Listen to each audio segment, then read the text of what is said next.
ఏలూరు జిల్లాలో ప్రముఖ పుణ్యక్షేత్రమైన ద్వారకా తిరుమలలో దేవుడి భూమి కబ్జా వ్యవహారం తీవ్ర వివాదాస్పదంగా మారింది. దత్తత దేవాలయమైన సంతాన గోపాల జగన్నాథ వెంకటేశ్వర స్వామి ఆలయానికి చెందిన సుమారు 2 ఎకరాల భూమి రికార్డులను ట్యాంపరింగ్ చేసి ఆక్రమించే ప్రయత్నం జరిగిందన్న ఆరోపణలు కలకలం రేపుతున్నాయి. టీడీపీ నాయకులు, రెవెన్యూ అధికారులు కుమ్మక్కుతో ఈ వ్యవహారం జరిగిందని ఆరోపణలు వస్తూ ఉండగా ఈ వ్యవహారంపై జనసేన ఇన్ఛార్జ్ సువర్ణరాజు వ్యాఖ్యలు కొత్త రాజకీయ దుమారాన్ని రేపుతున్నాయి.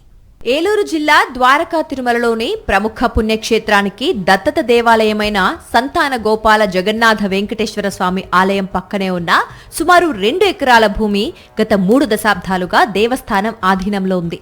ఈ భూమిని సంపత్ కుమారాచార్యుల కుటుంబ సభ్యులు దేవస్థానానికి అప్పగించారు.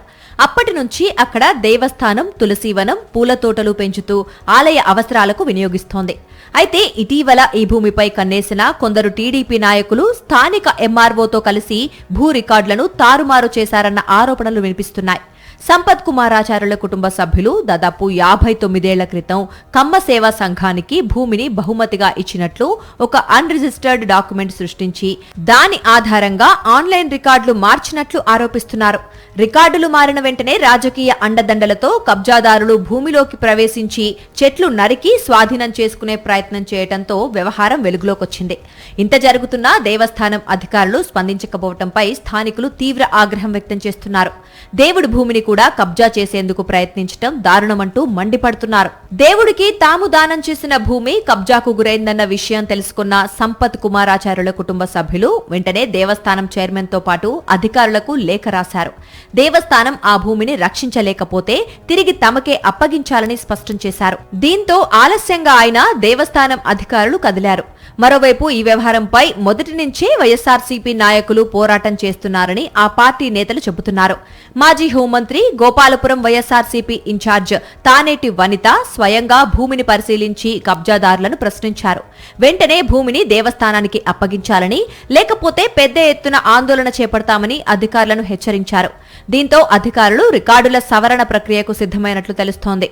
ఇదిలా ఉంటే టీడీపీ నాయకులు కమ్మ సేవా సంఘం పేరుతో భూమిని కాజేయడానికి ప్రయత్నించారన్న ఆరోపణలు వస్తోన్న సమయంలో ఆ వ్యవహారాన్ని కప్పిపుచ్చేలా జనసేన నేతలు వ్యవహరిస్తున్నారన్న విమర్శలు వినిపిస్తున్నాయి. గోపాలపురం జనసేన ఇన్ఛార్జ్ సువర్ణరాజు కబ్జా జరిగిన స్థలానికి వెళ్లి ఆ భూమిని వైఎస్ఆర్సీపీ మిత్ర బృందమే ఆక్రమించేందుకు ప్రయత్నించిందని వ్యాఖ్యానించడం వివాదానికి దారితీసింది.